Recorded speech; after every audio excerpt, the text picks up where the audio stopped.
Good afternoon. Index देखें तो 3% ऊपर नजर आएगा ऑटो इंडेक्स, और इनफैक्ट निचले स्तरों से रिकवरी अच्छी खासी ऑटो इंडेक्स में देखने को मिली है। निचले स्तरों से देखें तो 15% की रिकवरी देखने को मिलेगी। Most of the auto ancillary stocks में डबल ऑलमोस्ट 4 से 5% तक के जो है वो आज मोमेंटम ऊपर की तरफ देखने को मिल रहा है। सबसे बड़ा ट्रिगर पॉइंट जो कच्चे तेल में कमजोरी हमने देखी, जो गिरावट वहां पर आती हुई नजर आई है, उसका एक बड़ा सपोर्ट जो है इन कंपनीज के लिए काफी बेनिफिट यहाँ पर देखने को मिलता है, क्योंकि जो इनपुट कॉस्ट होती है वो घटती हुई नजर आती है, जिसकी वजह से पूरे सेक्टर के लिए सेंटिमेंट बूस्टिंग ये एक क्राइटेरिया बन जाता है। इनफैक्ट क्रूड के प्राइसेस देखें तो प्री वॉर के पहले के स्तर पर गिरकर $73 के आसपास आपको आते हुए नजर आएंगे। 30 अप्रैल को जो हाई बनाया था ऑलमोस्ट $126 का, वहां से देखें तो ऑलमोस्ट 40% से ज्यादा के नीचे आपको क्रूड के भाव आते हुए नजर आ रहे हैं, जिसका एक पॉजिटिव इंपैक्ट पूरे सेक्टर पर देखने को मिल रहा है। और डिमांड की बात करें तो पैसेंजर व्हीकल में अच्छी खासी डिमांड देखने को मिल रही है। 30% से ज्यादा का बूस्ट वहां पर आते हुए नजर आ रहा है।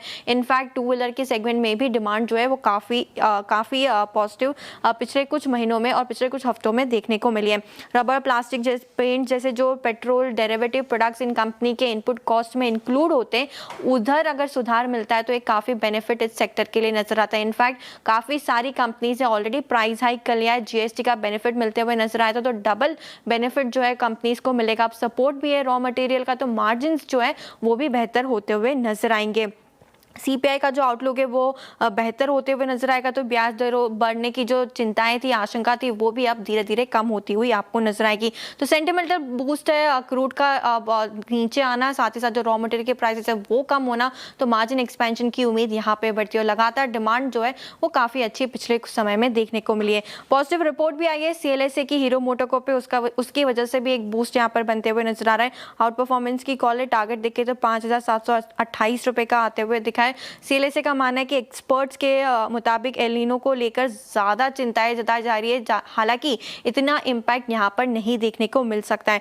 बारिश और कंपनी के जो डोमेस्टिक टू व्हीलर वॉल्यूम से उसमें इतना कोई रिलेशन नहीं होता, इतना इंपैक्ट पिछले कुछ समय में नहीं देखने को मिला है, तो हो सकता है ज्यादा ओवर रिएक्शन देखने को मिल रहा है, इतना इंपैक्ट हालांकि ना नजर आए एक्चुअल नंबर्स में।